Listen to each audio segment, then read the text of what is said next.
시청자 여러분 안녕하십니까? 인사이트 임희정입니다.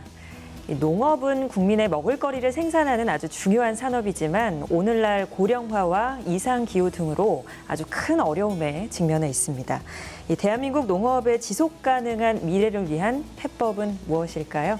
한국농수산식품유통공사 홍문표 사장과 함께 이야기 나눠보겠습니다. 어서 오십시오. 네, 반갑습니다. 네, 먼저 저희 시청자 여러분들께 인사 부탁드립니다. 네.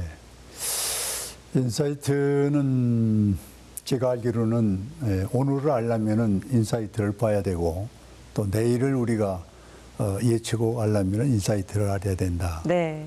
그래서 우리 생활에 뗄 수 없는 아주 중요한 가로미터 역할을 하고 있는 것이 인사이트라고 생각이 갔기 때문에 시청자 여러분들 존경하고 진심으로 오늘 이 자리가 이기까지 도와주셔서 감사하다는 말씀드립니다. 네.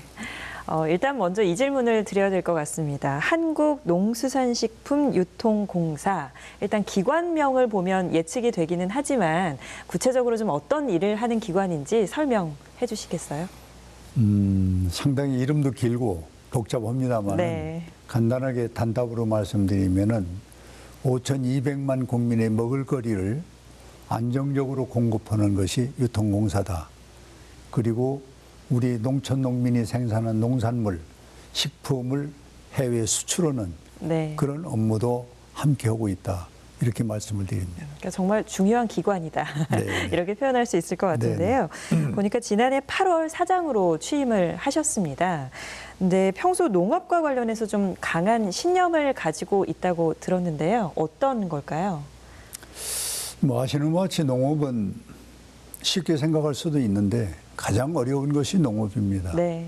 예를 든다면은 방금 말씀드린 대로 5,200만 국민의 먹을거리를 농어촌 농민이 생산하는 겁니다. 얼마나 소중합니까? 그렇죠. 예.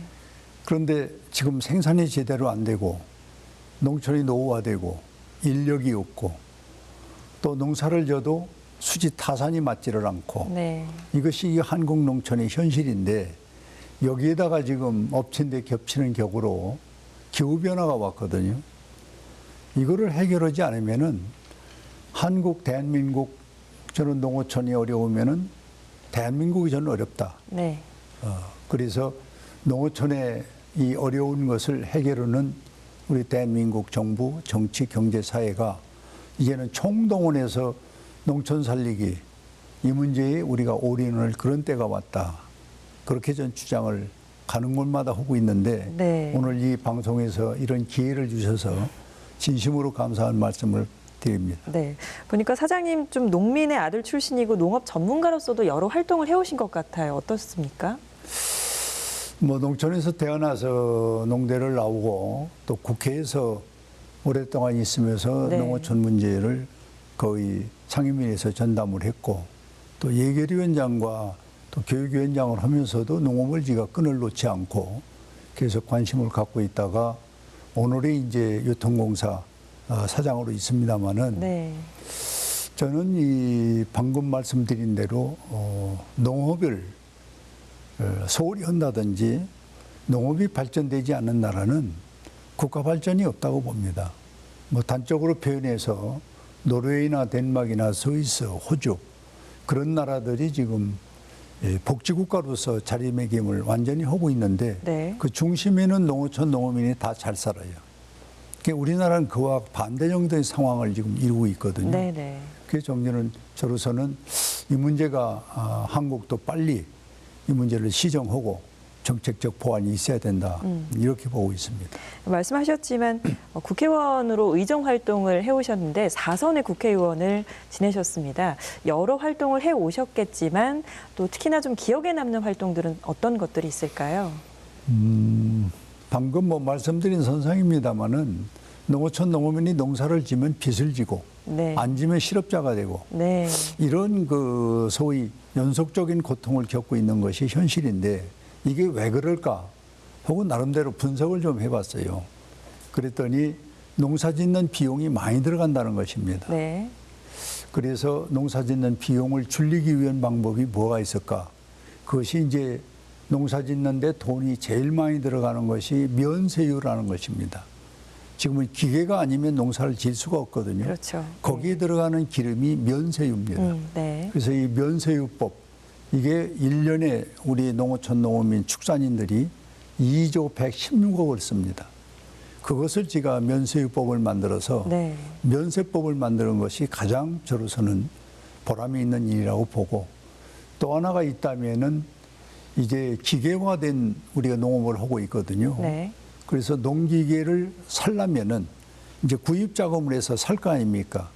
그거를 한번 사면은, 예를 들면은 못 심는 기계가 이양기라고 하는 건데, 네네. 이양기가 2,160만 원 정도 되는데, 그거 한 번 쓰고, 우린 사계절 농업에서 농사 짓는 것은, 못 심는 것은 딱 일주일 정도밖에 안 하거든요. 네. 그럼 일주일 쓰기 위해서 2,100만 원 주고 이양기를 사서, 너무 큰 돈이죠. 예. 그러다가 이제 그 못 심는 일주일이 지나면 창고에 놔뒀다가 내년에 또 꺼내 쓰거든요. 그런데 그동안에 그걸 구입하면은 1년 12달 원금 이자를 냅니다. 네. 거기서 농촌이 농기계 하나 사면은 그건 빚을 지는 거예요. 자기가 못 갚으면은 자식에게 대물림을 하는 거고, 이런 농촌의 구조를 뭔가 바꿔보자 해서 농기계 임대법을 이제 제가 만들었거든요. 네. 이제 그런 것들, 또 이제 최근에 더 와닿는 것은 기후 변화로 인해서 농작물이 생산이 되면은 추수할 때 기후 변화 때문에 이 추수하는데 상당히 어려움이 있고 제대로 생산을 못하는, 네. 이거를 어떤 방법으로 해결할 거냐. 농민은 열심히 농사 지었는데 추수가 안 됐다. 네. 그 기후 변화거든요. 그렇죠. 이것은 이제 재해 보험 제도로 커버하는 겁니다. 네. 이걸 선진국이 그렇게 하고 있어요. 그래서 이제 이 재해가 남이고 기후 변화가 와서 제대로 농작물을 수거를 못하고 생산이 어렵다고 그러면은 재해 보험 제도를 넣어서 이 문제를 좀 보호해주는. 네. 그게 지금 정부가 5, 그리고 지방자치가 3, 그리고 농민이 2, 이렇게 해서 이제 5대 3대 2로 구조가 되어 있는 거를 제가 만들었는데, 여기 이제 유통공사에 와 보니까 네. 그것 가지고는 안 되겠다. 그래서 지금 농민이 1을 부담하고 지자체가 3, 정부가 6, 그래서 6대 3대 1, 네. 이런 제도를 지금 딴 그 의원들, 우리 후배 의원들에게 의뢰를 해서 지금 고치려고 하는 것이 현실, 이 재해보험제도 네. 바꾸자는 것입니다. 그러니까 오랜 기간 의정 활동을 해오시면서 실질적으로 농어민들에게 도움이 되는 이런 법 제정이라든지 여러 가지 활동을 해오신 게 말씀 중에 계속 느껴졌습니다. 네. 근데 그러시다가 이제 취임하신 지가 7개월 정도가 됐습니다. 그간 또 여러 활동을 해오셨을 텐데 현장을 직접 눈으로 보시면서 또 느낀 점이 있으셨을 것 같아요. 어떻습니까? 뭐 좀 더 국회에 있을 때 많은 법과 제도를 만들고 예산을 확보했으면은 여기 유통공사에 와서 좀 이러기가 편했을 텐데, 네. 그때 제대로 하지 못한 것이 조금 아쉬움도 아쉬웠고, 느껴지셨군요. 예. 지금이라도 이제는 농어촌에 대해서 제도와 법을 만들어서 예산을 좀 줄 수 있는 그런 구조적 개편이 좀 있었으면 좋겠다 네. 하는 것이 지금도 아주 절실히 느낍니다. 네. 또 짧은 기간 동안 여러 일들을 하셨을 텐데 이제는 이제 사장의 위치에서 한국농수산식품유통공사에 좀 특히나 최근에 중점적으로 힘을 쏟고 있는 사업이 있다 하면 어떤 게 있을까요? 뭐 대표적으로 기후 변화입니다. 네. 농작물을 열심히 씨앗 뿌려서 가을에 추수해야 되는데, 그 가을에 추수할 때 성장이 안 되고 네. 또는 발육이 안 되고 그리고 사육이 안 돼서 추수를 못했을 때 이걸 어떻게 할 거냐. 그러니까 기후 변화 때문에 온 일이거든요. 그렇죠. 그래서 이제 예. 이 기후 변화를 이기는 방법은 시종자 신품종을 개량해야 됩니다. 네. 이 기후 변화를 이길 수 있는 시종자 신품종. 그리고 이제 우리도 저탄소 국민운동, 세계화 운동을 해야 됩니다. 네. 그리고 이제 세 번째가 있다면은 저온 창고를 빨리 만들어서 논과 밭에서 생산된 농산물을 이제 뜨거운 25도, 30도에 이걸 노천에서 놔둘 수가 없거든요. 그래서 저온 창고에 이걸 입고를 시켜서 오랫동안 보관했다가 네. 필요할 때 방출할 수 있는 그런 시스템이 이제 만들어지는 것을 CA 구축 사업이라고 그럽니다. 네네. 이런 것이 이제 필요하고 또 하나 이제 뭐 길게 말씀드릴 수 없습니다. 이제 유통의 구조를 저희가 공사니까 유통의 구조를 이제 5단계, 6단계로 되어 있는 지금 구조를 네. 2단계, 3단계로 줄이는 방법. 그게 이제 온라인 도매 제도를 제가 국회에 있을 때 만들었던 법인데 네네. 지금 아주 실효성 있게 쓰고 있거든요. 네. 그 다음에는 이제 직거래 장터를 만들어야 합니다. 이렇게 해서 농어촌 농어민은 생산된 농산물을 팔기 위해서 마트로 서울로 도시로 다니며 팔려고 다니거든요. 네. 이제 그러지 말고 농어촌 농어민은 생산된 그 자리에서 내놓으면 물건을 이제 홍보를 하고 내놓으면은 그걸 필요 없는 사람이 와서 사가는 제도. 네. 이렇게 해서 농어촌 농어민은 생산만 열심히 하고 그리고 필요 없는 사람은 농촌에 와서 사가는 제도. 이게 직거래 장터입니다. 네. 이거를 이제 저희 공사가 작년부터 시작을 해서 아주 각광을 받고 있다. 이렇게 말씀을 드립니다. 네, 말씀하신 것처럼 기후 변화 대응 전략이라든지 이 농민들과 소비자들 간에 서로 윈윈할 수 있는 여러 가지 대응 전략 같은 것들에 대해서 질문을 드리려고 했는데 너무 쭉 말씀을 다 잘 해주셨어요. 그래서 뭐 말씀해주신 신품종 개발부터 해서 유통구조 개선까지 다양한 또 계획과 생각을 가지고 계시구나 하는 게 좀 느껴졌습니다. 네. 몇 가지만 좀 더 여쭤보고 싶은데 네네. 이제 우리나라의 대표 식품이라고 할 수 있죠. 김치 빼놓을 네. 수가 없는데 주 재료인 이 배추 생산과 수급이 좀 위협받고 있다. 라는 이야기가 많습니다. 좀 안정적으로 이 배추 등과 같은 수급 관리를 하기 위해서는 좀 어떤 방안이 있을까요? 이제 배추가 지금 우리가 재래종으로 쓰고 있던 것이 고냉지 채소라고 그래서 네. 강원도의 고지대에서 냉은 바람이 불어서 생산되는 배추를 고냉지 채소라고 그럽니다. 네. 근데 지금 그게 8도에서 15도 사이에서 생육이 돼서 생산되고 있는 배추가 지금 25도 이상이 되면은 배추가 자랄 수가 없죠. 그래서 지난번에 우리가 작년에 배추 파동이 있었지 않습니까? 네. 그 기후변화의 원인입니다. 그래서 지금 일본 같은 학자들이 한국을 보는 그 예측은 앞으로 고냉지 지역 자체가 한국에 없어질 수가 있다. 네. 참 무서운 얘기죠. 그렇죠. 예. 근데 이게 일본 사람들이 이 얘기를 하고 한국에서는 고작 거기에 대해서 큰 관심도 없고 그냥 고냉지, 채소 이렇게 막연하게만 불러주는 거예요. 그래서 저희들이 할 수 있는 방법은 빨리 아까 말씀드린 대로 고냉지 채소의 그 소위 신품종을 개발하는 겁니다. 네. 근데 일본만 하더라도 신품종 개량할 수 있는 기관이 10개가 있어요. 한국은 지금 한 군데밖에 없습니다. 한 군데밖에 없습니까? 그게 예. 진흥청입니다. 네. 그래서 지난번에 진흥청과 MOU 체결을 해서 배추를 한라두라는 배추 신품종을 개발했어요. 네. 그게 어떤 것이냐? 씨앗 뿌리면은 60일에서 65일에 생산되거든요.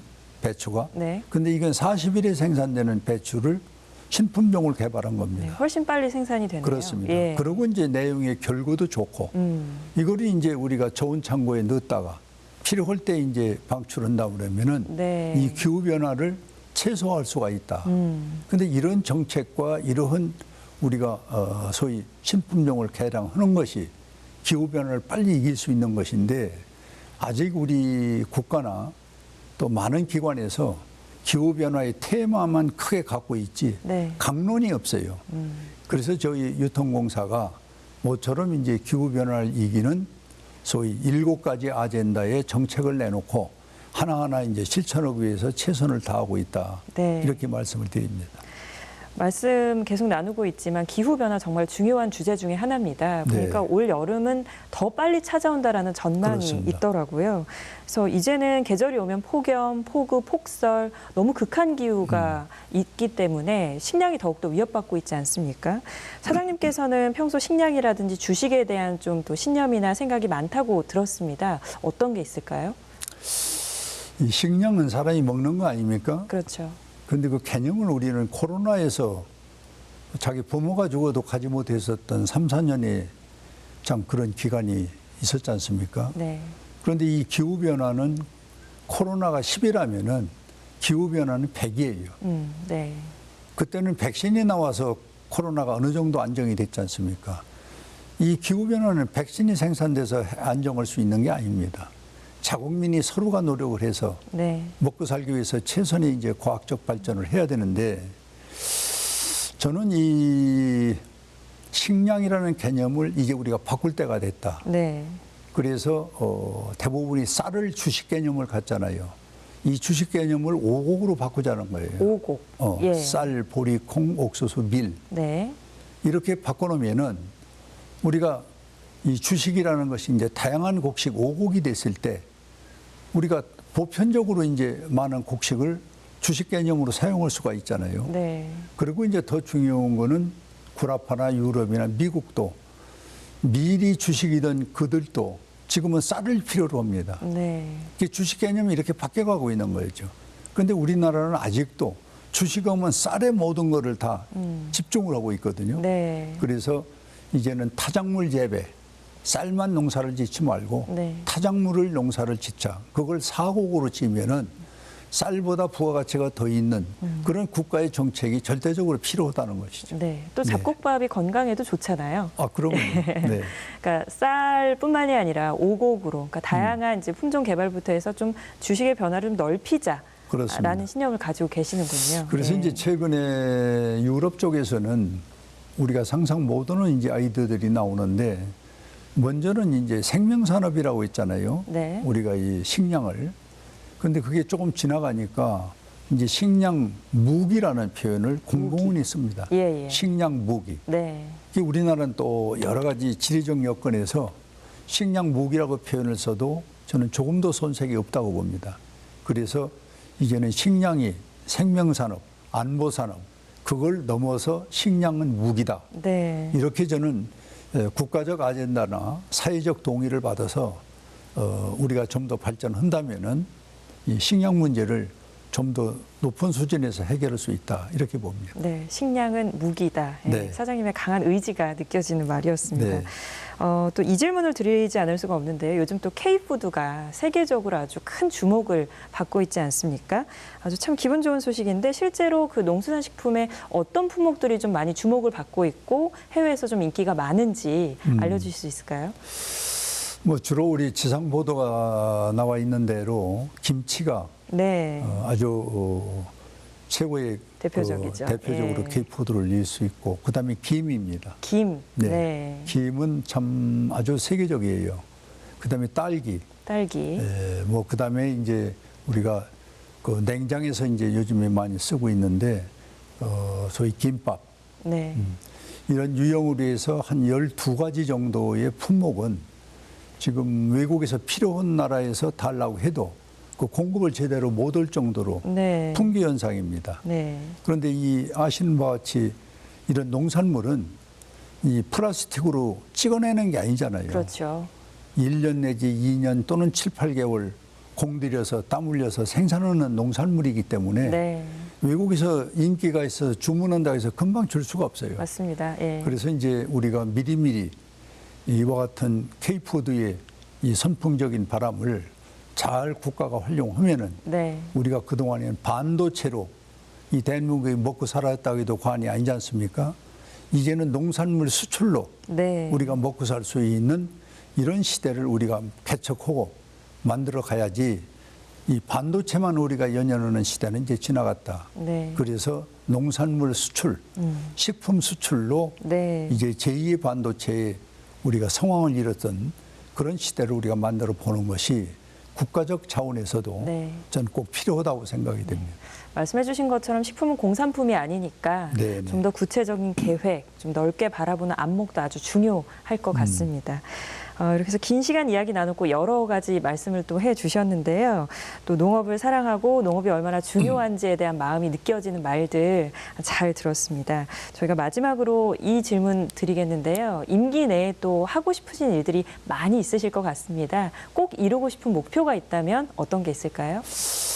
뭐 이왕에 우리가 공약을 했고 국회에서 실천하고 일부 지금 진행하고 있는 기후변화 7가지 아젠다. 네. 그것을 작년에 국회에서 2가지는 우리가 공청회를 해서 지금 예산을 준비하는데 많은 도움을 지금 우리가 기대를 하고 있고 네. 나머지 5개 아젠다는 우리가 올해 공청회 토론을 통해서 실현을 하려고 노력을 하고 있고요. 그 다음에는 이제 아까 말씀드린 저온 창고를 빨리 만들어야 됩니다. 네. 저온 창고 없이 생산을 했다 하더라도 그걸 보관할 수 있는 것이 없지 않습니까? 네. 25도, 30도에 이 농산물을 채소나 과일류는 절대로 보관할 수가 없습니다. 네. 이거 저온 창고가 빨리 CA 구축 사업을 빨리 해야 된다. 네. 그리고 통계 농업을 통해서 이제는 예측 가능한 농업을 할 수 있는 그런 우리 정책이 필요하다. 그리고 이제 기후 변화에서 오는 손해 보는 것은 재보험 제도로 농촌 농민을 좀 많이 좀 도와주는 그런 제도가 만들어져야 되고 네. 또 되풀이되면 식량은 우리가 이제는 뭐 안모산업 이런 과거에 얽매이는 그런 용어가 아니라 식량은 무기다. 네. 이렇게 아주 직접 국민에게 설득하고 이해하고 또 정부 관료들도 여기에 준해서 법과 제도와 그리고 예산을 좀 농촌에 많이 주어서 생산성을 높이고 네. 기후변화를 이기자. 그것이 제가 임기 안에 뭐 헐런지는 모릅니다마는 네. 계획을 그렇게 갖고 있다는 말씀을 드립니다. 네, 말씀해 주신 것처럼 임기 내에 이루고 싶은 목표들 여러 가지를 얘기해 주셨는데 하나하나가 너무 다 중요한 사항이라서 꼭 반드시 다 이루어내시기를 저도 응원하도록 하겠습니다. 최선을 다하겠습니다. 네, 감사합니다. 앞으로도 우리 농업 그리고 국민의 밥상을 지키는 든든한 버팀목이 되어주시기를 응원하도록 하겠습니다. 네, 고맙습니다. 네, 그럼 오늘 말씀 여기까지 듣겠습니다. 감사합니다. 네, 지구의 온난화로 한반도의 농작물 지도가 빠르게 변화하고 있습니다. 문제는 이 기후 변화의 속도가 너무나 빠르다는 겁니다. 우리의 밥상을 위협하는 기후 변화에 이보다도 더 빠른 대응책이 절실한 시기가 아닐까 싶습니다. 나부터 달라져야 한다는 생각으로 탄소 중립을 행동으로 옮길 수 있는 마음, 우리 모두 다시 한번 가져봐야 될 것 같습니다. 인사이트 오늘 순서 여기까지입니다. 시청해주신 여러분 고맙습니다.